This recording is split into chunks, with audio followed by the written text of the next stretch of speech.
Hey guys, DMA classes में आप सभी का स्वागत है। मैं हूं आंसू और आज का जो टॉपिक है वो है प्रेजेंट परफेक्ट टेंस। आज हम आपको बताएंगे कि प्रेजेंट परफेक्ट टेंस को कैसे ट्रांसलेट करेंगे, क्या उसका रूल है और उसका स्ट्रक्चर क्या है, उसकी पहचान क्या, सारी चीज़ें मैं एक एक करके डिस्कस करूँगा। तो चलिए शुरू करते हैं। देखिए, प्रेजेंट परफेक्ट टेंस जो है उसकी जो पहचान है आपको ये है कि हिंदी का जो सेंटेंस होता है उस सेंटेंस के आखिर में लगा रहेगा आपको चुका हूँ। देखिए, चुका हूँ, चुकी हूँ, चुके हैं, चुके हो, चुका है, चुकी है, या ए है, या है, ई है, ई है, ई है। ये सब अगर सेंटेंस हिंदी के सेंटेंस में रहे तो समझ जाना है कि ये प्रेजेंट परफेक्ट टेंस है और इसको प्रेजेंट परफेक्ट टेंस के हिसाब से ट्रांसलेट करना है, उसी का रूल लगाना है। जैसे कि राम खा चुका है, राम ने खाया है, ये सारे सेंटेंस क्या है, प्रेजेंट परफेक्ट टेंस है। ठीक है, तो इसका ट्रांसलेशन बहुत ईजी है, इसको बस आप ध्यान से इसको पढ़ते जाइए, आपको सब समझ में आ जाएगा। देखिए, राम खा चुका है, राम हैज़ ईटन। मैं पढ़ चुका हूँ, मैंने पढ़ा है, आई हैव रेड। तो यही सारी चीज़ें आपको बहुत अच्छे से मैं समझाऊंगा। वीडियो को आप शुरू से लेकर लास्ट तक देखें, आपको सारी चीज़ें समझ में आ जाएगी। देखिए, इसका स्ट्रक्चर क्या है। सबसे पहले तो आपको सब्जेक्ट लिखना है। सब्जेक्ट के बाद जो है हैव या हैज में से कोई एक लिखना है। उसके बाद वर्ब का थर्ड फॉर्म लिखना है, V3 लिखना है। उसके बाद जो भी आगे चीज़ें वो लिखनी है आपको। ठीक है, तो मैं एग्जांपल के थ्रू आपको बताता हूँ कि इसका क्या रूल है। एग्जांपल से आपको आसानी से समझ में आ जाएगा। तो चलिए पहला एग्जांपल हम आपको बताते हैं कि क्या है। देखिए, पहला एग्जांपल है मैं खा चुका हूँ। तो हम रूल के हिसाब से क्या, पहले सब्जेक्ट लिखेंगे। तो सब्जेक्ट क्या हमारा आई, तो आई के बाद क्या लगता है, हैव लगता है, हैज नहीं लगता है। हमें से याद रखना है कि अगर आई रहे तो उसके साथ आई और यू के साथ हैव लगता है। आई एंड यू के साथ हैव लगता है। आई और यू रहे, सब्जेक्ट अगर हमारा आई और यू रहे तो उसके साथ हम क्या लगाएंगे, हैव लगाएंगे। ठीक है,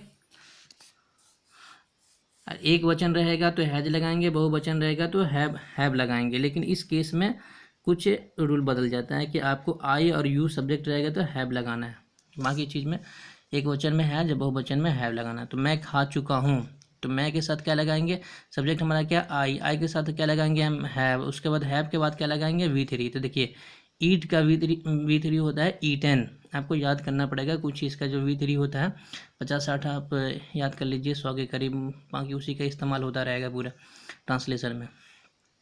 हम लोग पढ़ चुके हैं, तो हम लोग की इंग्लिश क्या हो जाएगी, वी।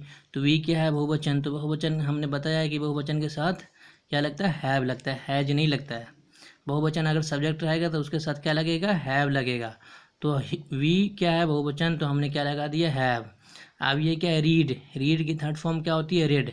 देखिए दोस्तों, इसको आपको रीड नहीं पढ़ना है, रेड पढ़ना है, क्योंकि ये थर्ड फॉर्म है। थर्ड फॉर्म इसलिए है क्योंकि यहाँ पे हैव लगा हुआ है। ठीक है, तो हम लोग पढ़ चुके हैं, इसकी इंग्लिश क्या हो जाएगी, इसकी इंग्लिश हो जाएगी वी हैव रेड। तुम लोग खेल चुके हो, तुम लोग खेल चुके हो, तो तुम की इंग्लिश क्या हो जाएगी, तुम लोग की, तुम खेल चुके हो, इसकी इंग्लिश हो जाएगी क्या, यू। उसके बाद यू जानते हैं हम कि आई और यू के बाद हैव लगता है, तो यू के बाद हमने हैव लगा दिया। उसके बाद खेलने की इंग्लिश होता है प्ले, तो प्ले का हमने थर्ड फॉर्म लिख दिया, प्लेड। तुम खेल चुके हो, उसकी इंग्लिश हो गया क्या, यू हैव प्लेड। राम सो चुका है। अब देखिए, दुनिया में कोई भी राम हो, लेडीज़ का हो या जेंट्स का हो, लड़का का हो या लड़की का हो, कोई भी नाम जो होता है वो सिंगुलर होता है। तो हम जानते हैं कि अगर सब्जेक्ट हमारा सिंगुलर हो तो उसके साथ हैज लगाएंगे। ठीक है, तो ये राम का नाम हमने लिख दिया, ये राम किसी इंसान का नाम है, तो नाम जो होता है सिंगुलर होता है। तो ये हमारा सब्जेक्ट क्या है, सिंगुलर है, तो हमने हैज लगा दिया यहाँ पर। और हैज के बाद हमने स्लीप का क्या थर्ड फॉर्म लिख दिया, हमने स्लेप्ट। स्लीप का क्या थर्ड फॉर्म क्या होता है, स्लेप्ट। तो राम सो चुका है, इसकी इंग्लिश क्या हो गया, राम हैज स्लेप्ट। वह स्कूल गया है, वह स्कूल गया है, तो वह की इंग्लिश क्या हो गया, ही क्या है, एक वचन है, सिंगुलर है, तो सिंगुलर के साथ हम जानते हैं कि अगर हमारा सब्जेक्ट सिंगुलर हो तो उसके साथ हम हैज लगाएंगे। तो यहाँ पे हमने हैज लगा दिया। उसके बाद हैज के बाद V3 लिखेंगे, तो गो का इंग्लिश हो गया गोन। और उसके बाद जो सब आगे है वो लिखेंगे टू स्कूल। वो स्कूल गया है, he has gone to school. ठीक है, वे लोग जा चुके हैं, तो वे लोग की इंग्लिश क्या हो गई, दे। तो दे क्या है, बहुवचन। तो हम जानते हैं कि बहुवचन के साथ जब सब्जेक्ट हमारा बहुवचन रहे तो हम हैव लिखेंगे। तो यहाँ पे हमने सब्जेक्ट हमारा बहुवचन है, प्लूरल है, तो हम यहाँ पे हैव लिख दिए। उसके बाद V3 लिख दिया हमने। हैव के बाद हमें V3 लिखना है। तो वे लोग जा चुके हैं, तो दे हैव गॉन, गो की जो V3 होती है गॉन होती है। तो लड़कों ने कुर्सी तोड़ी है। देखिए लड़कों, तो सब्जेक्ट क्या है, बहुवचन है, द बॉयज़, ठीक है। तो सब्जेक्ट हमारा जब बहुवचन रहेगा, प्लूरल रहेगा, तो क्या क्या लिखेंगे यहाँ पे, सब्जेक्ट हैव लिखेंगे। हैव के बाद हम क्या लिखेंगे, V3 लिखेंगे। तो ब्रेक, ब्रेक तोड़ना होता है, तो तोड़ना की इंग्लिश क्या होगी, ब्रोकन। उसके बाद जो है आगे ऑब्जेक्ट द चेयर। तो लड़कों ने कुर्सी तोड़ी है, उसकी इंग्लिश क्या होगी, the boys have broken the chair, ठीक है। तो अब इसी का कुछ नेगेटिव सेंटेंस भी है, प्रेजेंट परफेक्ट जो टेंस है उसका कुछ नेगेटिव सेंटेंस भी हम लोग चेक कर लेते हैं। तो इसका रूल देख लीजिए आप, पहले सब्जेक्ट लिखेंगे, उसके बाद हैव या हैज लिखेंगे, उसके बाद नॉट लिखेंगे, उसके बाद V3 लगाएंगे, ठीक है। बस कुछ बदला नहीं है, बस हैव या हैज के बाद नॉट लिखना है, क्योंकि इसमें नहीं वाला सेंटेंस आएगा। तो देखिए इसको भी एग्जाम्पल के थ्रू हम सॉल्व करते हैं, इसको देखते हैं कि कैसे बनाया जाता है। जैसे हमने अभी वो प्रेजेंट परफेक्ट का वो वाला बिना नॉट वाला बनाया था, उसी तरह बनाना है इसको, ठीक है। मैंने श्याम को नहीं देखा है, तो मैंने की इंग्लिश क्या हो गई, आई। तो हम जानते हैं जब हमारा सब्जेक्ट आई रहेगा तो उसके बाद हम हैव लगाएंगे, तो क्या हो गया, आई हैव। उसके बाद हम जानते हैं कि यहाँ पे हैव या हैज के बाद क्या लगता है, नॉट लगता है, तो हमने हैव लगा दिया। उसके बाद यहाँ पे क्या लिखेंगे, नॉट लिखेंगे। तो आई हैव नॉट, उसके बाद देखना क्या इंग्लिश क्या होता है, सी। तो सी का थर्ड फॉर्म क्या है, सीन। उसके बाद क्या है, ऑब्जेक्ट हमारा श्याम। तो मैंने श्याम को नहीं देखा, तो क्या हो गया, I have not seen Shyam. उसने मेरी मदद नहीं की है, तो उसने की इंग्लिश क्या होगी, ही। तो हम जानते हैं कि ही क्या है, एक वचन है, सिंगुलर है, सिंगुलर सब्जेक्ट रहेगा, तो यहाँ पे हम क्या लगाएंगे, हैज लगाएंगे। उसके बाद जब यहाँ पे हैज लगाएंगे उसके बाद क्या लगाएंगे, नॉट लगाएंगे, क्योंकि नेगेटिव सेंटेंस है। हैव या हैज के बाद नॉट लगाएंगे, तो हमने यहाँ पे हैज लगाया, तो हैज के बाद हम नॉट लगा दिए। नॉट के बाद V3 लिखेंगे, तो यहाँ पे मदद करने की इंग्लिश क्या हो जाएगी, हेल्प। हेल्प की V3 क्या हो जाएगी, हेल्प्ड। उसके बाद जो हमारा ऑब्जेक्ट है वो लिखेंगे, तो यहाँ पे ऑब्जेक्ट क्या है, मी। उसने मेरी मदद नहीं की, तो he has not helped me. मतलब ये सब्जेक्ट लिखा, उसके बाद हैज या हैव में से कोई एक लिखा, उसके बाद नॉट लिखा, उसके बाद V3 लिखा, उसके बाद ऑब्जेक्ट लिखा। उसके बाद अगला सेंटेंस है, हम लोगों ने पेड़ नहीं काटा है।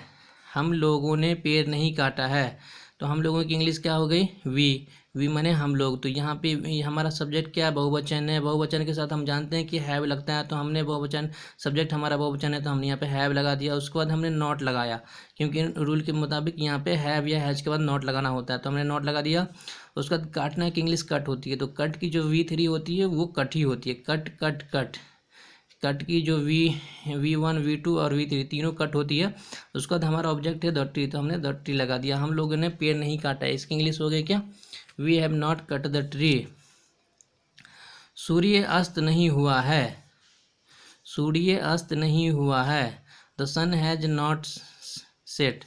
द सन, देखिए सूर्य की इंग्लिश क्या हो गया, सूरज की इंग्लिश द सन क्या है, एक सिंगुलर है, एक वचन है, तो उसके साथ हम क्या लगाएंगे, हैज लगाएंगे। उसके बाद हैज या हैव के बाद हम क्या लगाएंगे, नॉट लगाएंगे, तो यह हैज लगा, उसका नॉट। उसके बाद ये हमारा V3 क्या है, सेट। द सूर्य अस्त नहीं हुआ है, इसका क्या इंग्लिश हो गया, the sun has not set. शिक्षक नहीं आए हैं, द टीचर। देखिए शिक्षक है, द टीचर हो गया। द टीचर क्या है, एक वचन है, सिंगुलर है, सिंगुलर के साथ क्या लगाते हैं, हैज लगाते हैं, तो हमने यहाँ पे हैज लगा दिया। सब्जेक्ट हमारा सिंगुलर है, तो हमने यहाँ पे हैज लगा दिया। उसके बाद हैज के बाद नॉट लगाना होता है, तो हमने नॉट लगा दिया। उसके बाद जो कम की V3 है हमने वो कमी होती है, तो वो लिख दिया हमने। तो शिक्षक नहीं आए हैं, the teacher has not come. बच्चे स्कूल नहीं गए हैं, बच्चे। तो देखिए द चिल्ड्रेन क्या हो गया, बहुवचन हो गया। बहुवचन जब हमारा सब्जेक्ट होता है तो यहाँ पे हम हैज लगाते हैं। बहुवचन सब्जेक्ट के बाद जस्ट हमें हैव लगाना होता है, तो हम सब्जेक्ट लिखा, उसके बाद हमने हैव लगा दिया। उसके बाद हैव के बाद नॉट लगाना होता है, तो हमने नॉट लगा दिया। उसके बाद नॉट के बाद V3 लिखना होता है, तो हमने यहाँ पे गो का V3 क्या होता है, गॉन। उसके बाद जो ऑब्जेक्ट होता है वो लिख दिया हमने। तो बच्चे स्कूल नहीं गए हैं, इसकी इंग्लिश क्या हो गई, the children have not gone to school. देखिए आपको याद रखने वाली बात एक ये है, नोट के तौर पे हमने आपको लिख दिया है कि हैव नॉट के बदले में आप शॉर्ट फॉर्म में हैवेंट लिख सकते हैं। इसके HAVENT हैवेंट लिख सकते हैं, या हैज नॉट के बदले हैजेंट भी लिख सकते हैं। जैसे कि आप आई हैवेंट सीन श्याम, ठीक है, ये शॉर्ट फॉर्म हुआ, ये फुल फॉर्म हुआ, उसका शॉर्ट फॉर्म क्या होगा, हैवेंट। या हैज नॉट का क्या हो जाएगा, हैजेंट, HAS नॉट, उसके बाद ये कॉमा डाल के टी लिखना था, हैजेंट हो गया। तो ये शॉर्ट फॉर्म है। तो दोस्तों अगर ये वीडियो आपको अच्छी, यही वीडियो, ये सारी चीज़ें थी। अगर आपको ये वीडियो अच्छी लगी तो वीडियो को लाइक कर दें और चैनल को सब्सक्राइब कर दें। अगर आप चाहते हैं कि ये वीडियो आपका दोस्त देखे तो आप उसको व्हाट्सएप पे शेयर कर दें। अगर आप स्क्रीन शॉट लेना चाहते हैं तो आप ले सकते हैं। ये देखिए ये स्ट्रक्चर है, आप इसका स्क्रीन शॉट ले सकते हैं। उसके बाद ये है, आप लास्ट का ये ले सकते हैं। उसके बाद ये सारे एग्जाम्पल्स हैं, ये ले सकते हैं आप।